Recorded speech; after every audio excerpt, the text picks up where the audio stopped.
Hey everyone, Sparrow here. Welcome back to another episode of True North Sanctuary, or if you're new, hello and thanks for stopping by.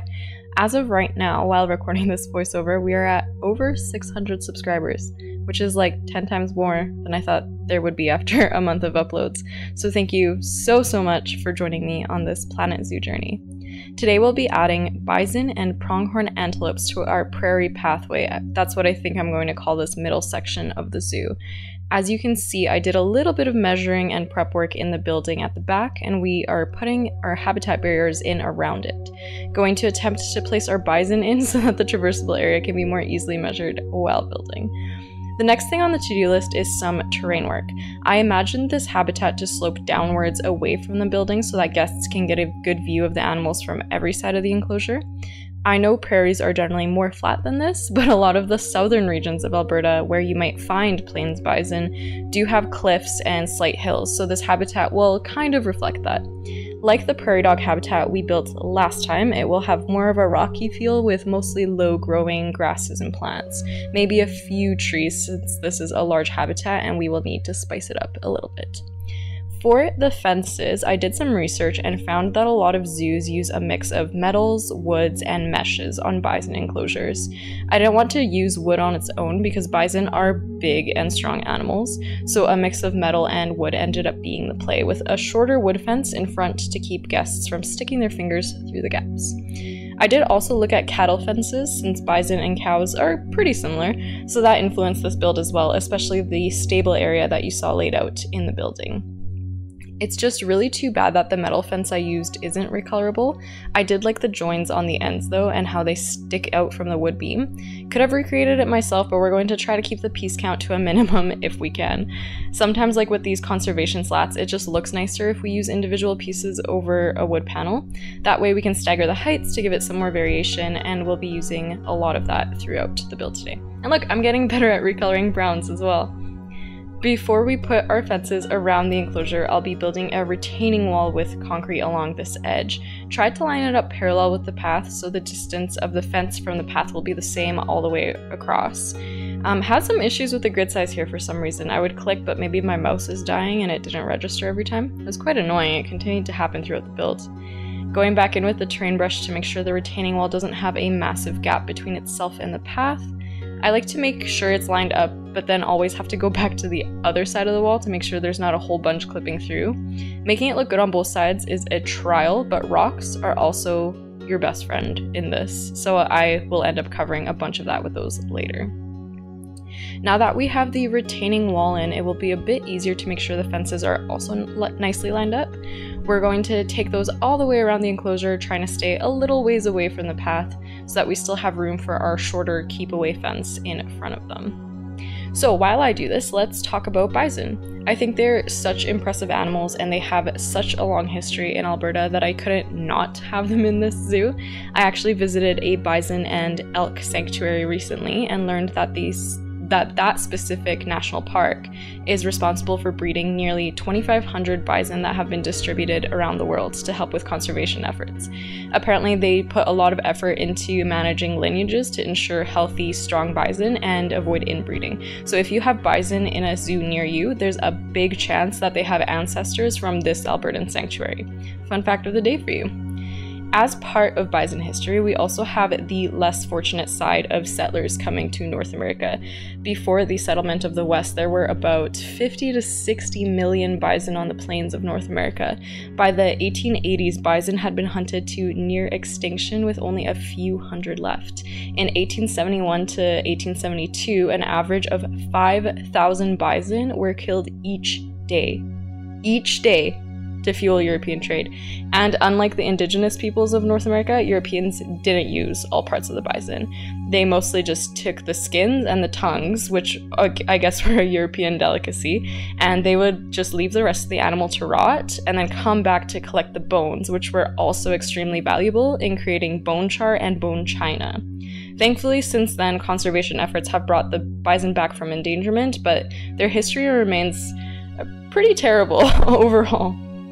In relation to indigenous hunting practices with the bison, and somewhat related to the layout of this habitat, one of the primary hunting methods in southern Alberta was bison jumps, where bison would be herded off of cliffs, plummet to the ground below, and then all parts would be harvested for the creation of food, tools, clothing, and so many more things, because all parts of the bison were used. One of the most famous bison jumps in Alberta is Head Smashed In Buffalo Jump, which actually has a 360 digital tour available. I'll link it below if you'd like to check it out. But that's why we're not going too steep on the slope of this habitat and gonna keep it somewhat flat. Don't want any bison or pronghorns hurting themselves.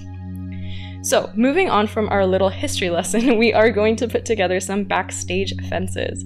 Now, as mentioned before, a lot of this inspiration came from cattle pens because that's what was more readily available in Google search, but I think it will still work. These fences are a combination of the marquee beams, conservation slats, and the grassland pole, which I believe is the thinnest piece of metal available in the game.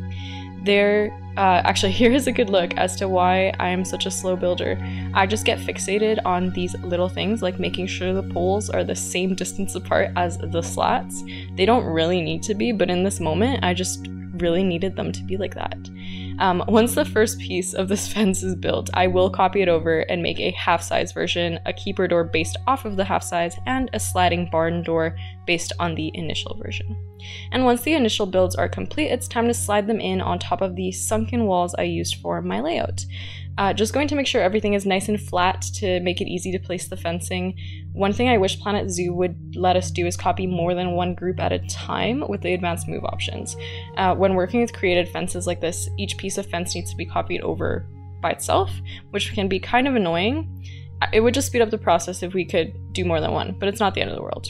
You could also use the mud pillar trick, which I completely forgot about until this moment, which would make them easier to place, but only if you're working with a grid, so your mileage may vary. These fences will be available on the workshop, by the way. I just need to clean the file up a bit before uploading. You may need to swap around the fence posts on the barn door, as I do a little bit later here, depending on which way you imagine the door to slide. I had it set up to slide to the left, but there ended up being more room to the right, so that's what I ended up going with instead. So just those silver fence posts on top, swapping them around so that they can go over to the other side. Super picky detail, but again, just something I felt I had to do in the moment. The next step will be to create the front facade of the building. It was around this time that I realized the bison couldn't actually fit through the backstage fences I had created, even though the smaller one definitely looks like it could fit through the barn door. So I adopted some pronghorns, and they thankfully did fit into the newly created pen, so that was a relief. It was also around this time that I realized that guests could enter the backstage because I had used the wrong path and not put down any barriers for them, so oops. To remedy the lack of space for the bison in the other pens, I created a variation of the larger fence panels. Just a simple gate that can be pushed open or closed depending on how much space is needed.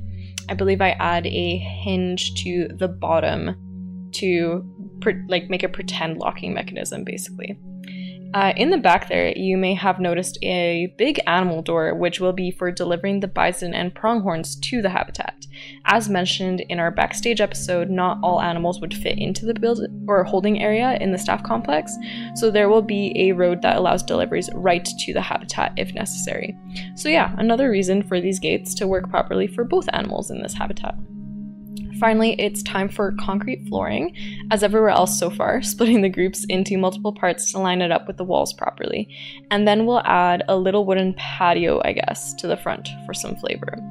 The idea here was to have a building in the background of this habitat that somewhat blends into the prairie, a little house on the prairie, so to speak. So we'll be covering the base of those concrete walls with some more of the European rustic stone panels, which will also have wood trim on top later, and then wood beams or supports to hold up the roof over the patio portion.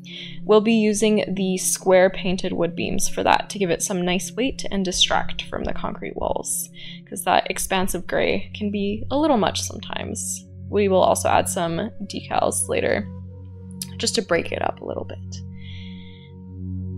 The water trough I placed on the patio, but the metal on its own doesn't look the greatest, so I thought it would be nice to build it into the wall with some stone on the front and wood panels on the sides.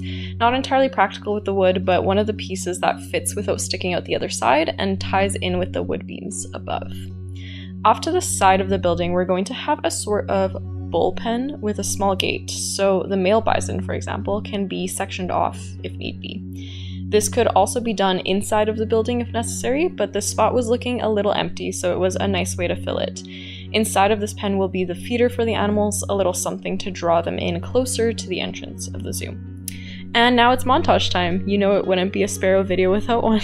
Here's a brief look at the finishing touches on the stable, including the vents, the metal support beams to keep the ceiling more interesting and structurally sound, the lighting, I had to go around the vents in some places, the concrete ceiling, which is just the floor copied up, and the roof made of the wood plank roofing piece with some more of our painted beams to fill out the center portion because none of the roof pieces were small enough and I didn't like the way they looked.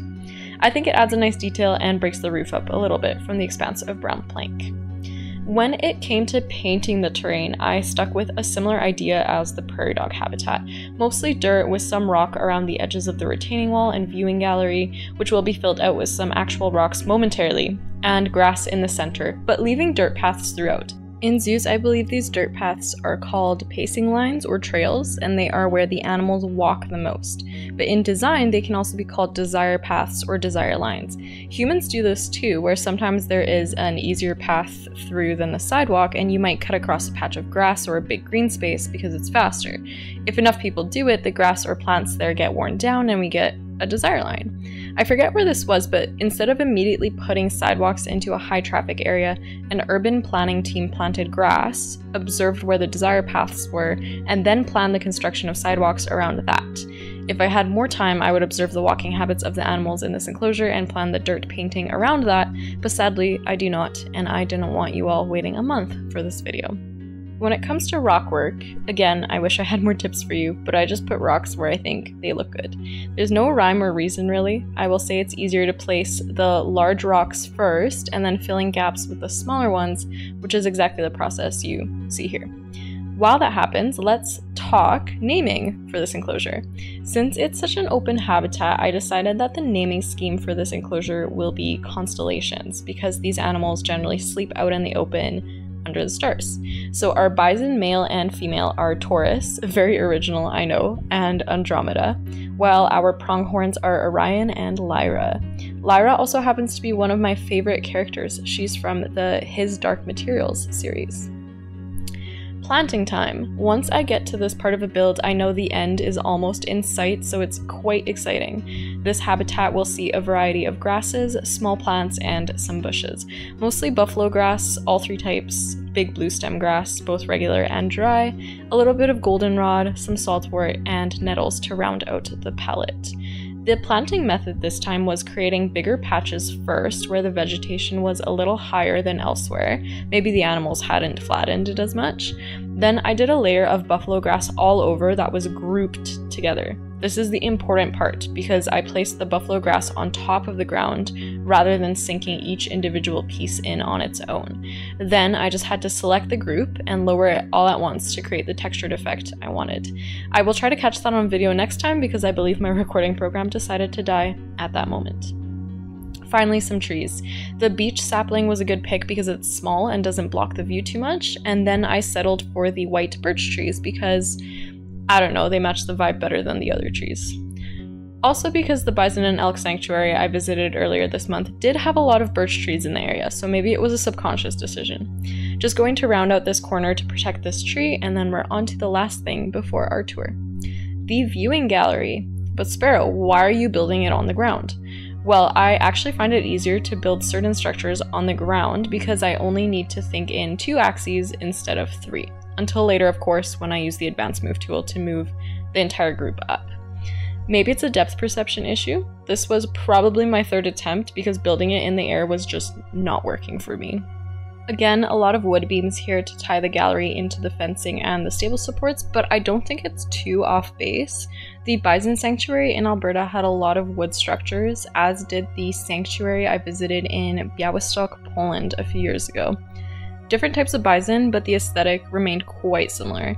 I tied the beams together with some rope pieces, which, while they won't do too much in terms of sheltering guests, could maybe support some sort of canvas in the winter should the zoo decide to put some up. I did also try covering the top of this shelter with some plants, but the wisteria fill didn't fit too well, and I thought it was way too green for how brown the habitat is. And while the color of the Virginia creeper would have probably looked good, it's considered aggressive in North America, so not invasive, but still aggressive, and that just means it can easily grow out of control and choke out other plants, so it's not preferred in gardening beds, which there will be a little bit of a plant group behind this viewing gallery here. The finishing touch here were these crossed beams, which I rotated one by one to make sure they lined up with the beams slanting towards the windows. Small detail, very big reward. A few more finishing touches after this, which I'll make sure to point out during the tour, and then our bison and pronghorns are set for visitors. You may have noticed that I talked about the bison a lot and left the pronghorns feeling a little bit shafted. I do really love bison, and honestly, I'm not sure I've ever seen a pronghorn in real life. If you love pronghorns, let me know a fun fact about why you love them in the comments. I would always love to know more. We will be starting our tour in front of the prairie dog habitat from last time. You can see them running around in there. And we'll be going down the right pathway first, past our burrow underground experience to get to our bison and pronghorn habitat.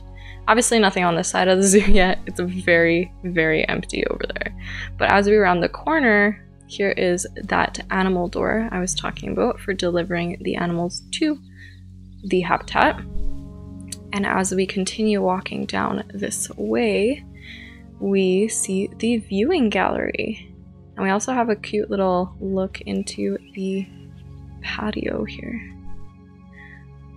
So behind the viewing gallery is a garden bed, a little bit of planting, maybe just showing some of the main plants you might see in the bison habitat, and then a little bit of signage explaining the prairies. But if we come back this way, we get a very good view of the bison and the pronghorns. Wow, they all really showed up for our tour today. The pronghorns can actually come up onto these stones up here so that guests can get very up close and personal with them. As we continue down this way, we get a good view of the lower portion of the habitat. So we have the retaining wall that I added a lot of decals to make it less boring. And then we do have the logs up here to break it up a little bit. Was looking a little bit too gray. And at the bottom here, I think those are the vent pieces, the long vent pieces. Because of this slope of the habitat, if there's a big rainfall, the water needs somewhere to escape to, otherwise it would just kind of pool at the bottom here, which would be not great for our bison or pronghorns. We're going to continue all the way around here. Some custom education boards on the end, and also in the center, so that's where we're going to walk over to, is the center education boards right here. And this is the main viewpoint. This is where we get a very good view of the entire habitat.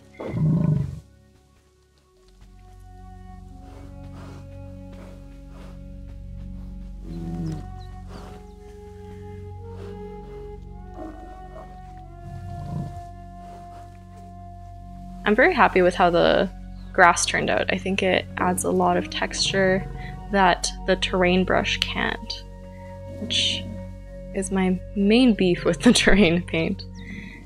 Some floodlights on the end here. So this floodlight hits that rubbing pillar that the bison is using right now. And then the floodlight on the other end hits that hanging feeder. And then we have one more over there that hits the mud bath.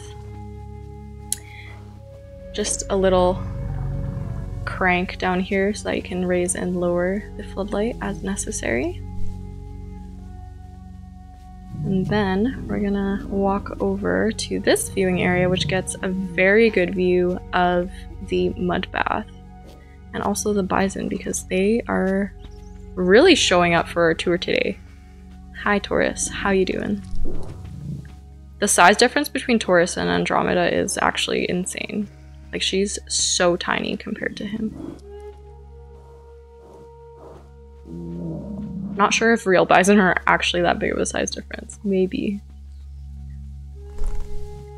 And then as we walk all the way up here, we have a good view of the bullpen, which is where you would separate an aggressive male if necessary. And this is also where their feeder is, so that guests coming up the left path instead of the right get a good view of them right away, hopefully. So this is the backstage area. At first it's the prairie dog backstage area, so that's the entrance to the prairie dog habitat. There's one of them in here I see. And we have our prep kitchen on the side. But if we go through these doors here, we can make our way into the bison backstage. Off to this side we have the habitat gate. So this is how the keepers in-game deliver the animals to the habitat. Have some clutter in the corner. This door leads out to the bullpen. And these switches on the wall would be how keepers can move the barn doors. Some sort of electronic system.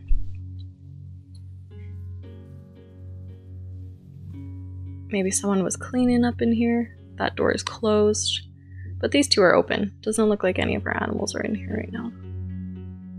And then this door on the end brings us out to where the bison can actually access the stable, as well as the animal door.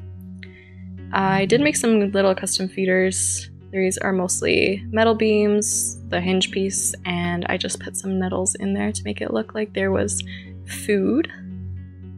But we're gonna make our way out to the habitat. So here's that wood patio from earlier with our support beams. And then we have some more feeders out here, as well as that water trough from the speed build. And here we go. This is the habitat. A grazing feeder just out of nowhere. This tree, I decided to put up a barrier around it because it is a sapling, so it could very easily get knocked over by one of the bison, probably even the pronghorns if they decide to ram into it. The other two trees in this habitat, that birch and that birch, are older and more mature, so I'm not as worried about them getting knocked over. But this one is quite young, so if we want it to grow, probably need to protect it a little bit.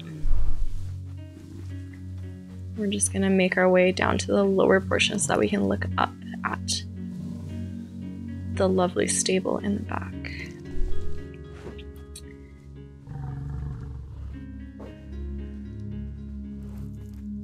Here we go. Well, that's the whole habitat. Quite a bit of variation with the rocky, the dirt, and the grass terrain, I think. Let's take a quick look at it at night.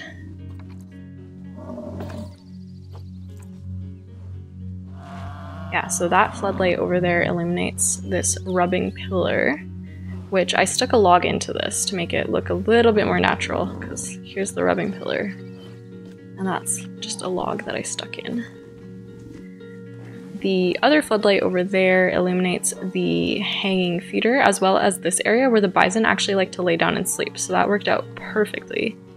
And our final floodlight illuminates the mud bath here,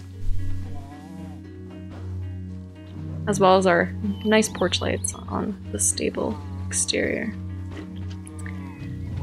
So yeah, that is the bison and pronghorn build. Here is a nice nighttime view, and then we're gonna jump to the drone cam to see where we started and where we ended up today. Let me know in the comments what your favorite part of today's build was, and if you liked the video, remember to leave a like. See you next time. Bye.